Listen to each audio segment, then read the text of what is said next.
Let's talk about what happens when there's a not right fit client.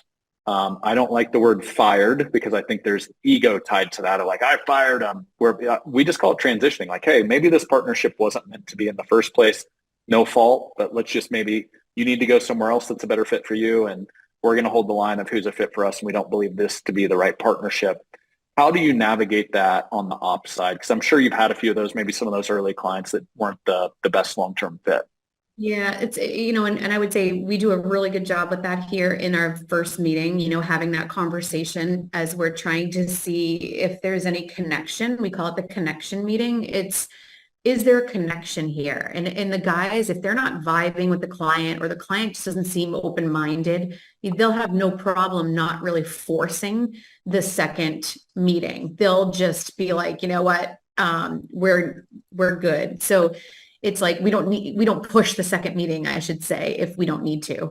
But I think they do a good job in their verbiage. And I think we do a good job training, Chase on our team. He's been on the advisory solutions team. He's now becoming a producing advisor, which is so exciting to watch.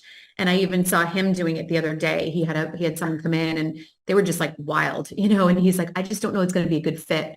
And he kind of just like, he identified it, and so we're all talking that language, but there have been times, I have one instance that I'm thinking of that Derek had a client that was just talking poorly to Laura on his team, whether it be through email or on the phone, just a little aggressive, and he called him out on it and said, we don't treat our team like that. So if it's not a good fit, we have no problem parting ways.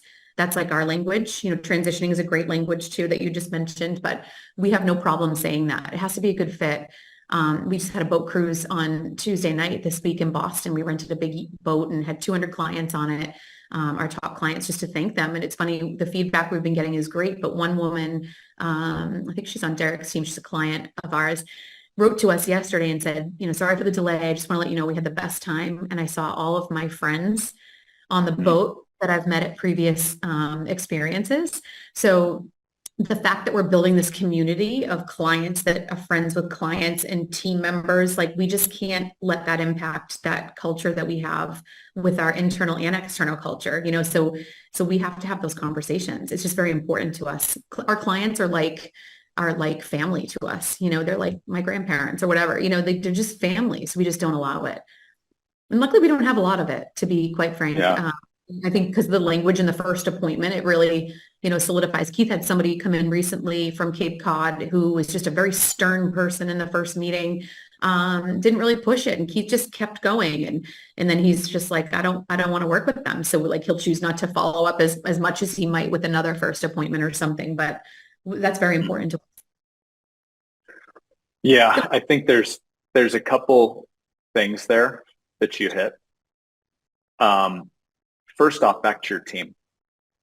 One of the learnings that I've had over a few years now in business is if, as a founder or as an executive at SHP, if you actually move the client above the team, you will not keep and retain great talent, because that's really easy to see.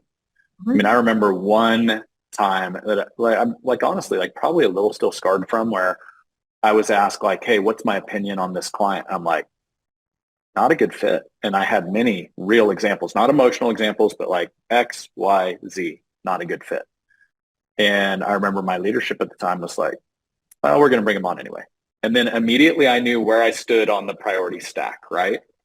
And there was a choice of revenue over team and the people that help you actually serve the client. And I believe it to be very true that team should always come above client. Not that we shouldn't have a heart to serve client and No. take care of them and follow through on our promises. But if we don't have a great team, we can't deliver on serving the client, right? And so if you mix that around, you're not going to have a great team, because they're going to know like, well, what I say here doesn't matter, or, I'm not like poured into and there's like higher priorities on the list than me. And so I love that stance of like standing for your team. I think that's Absolutely. huge. The second one that I love that you hit is how now, and by the way, let's get to the referrals because this is really fun. These two tie together. You've got a community you've created of clients that you're serving at a high level.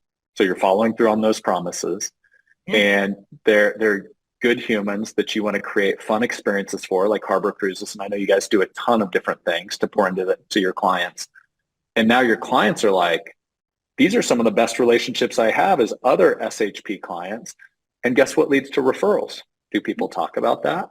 What percentage of your business last year came from referrals? Yeah, 32% last year. And I would say we're on target. Right now we're at 33 as of Q2, and I'm about to close Q3. I'm confident it will be in the 40s, if not even more. I mean, it's just insane.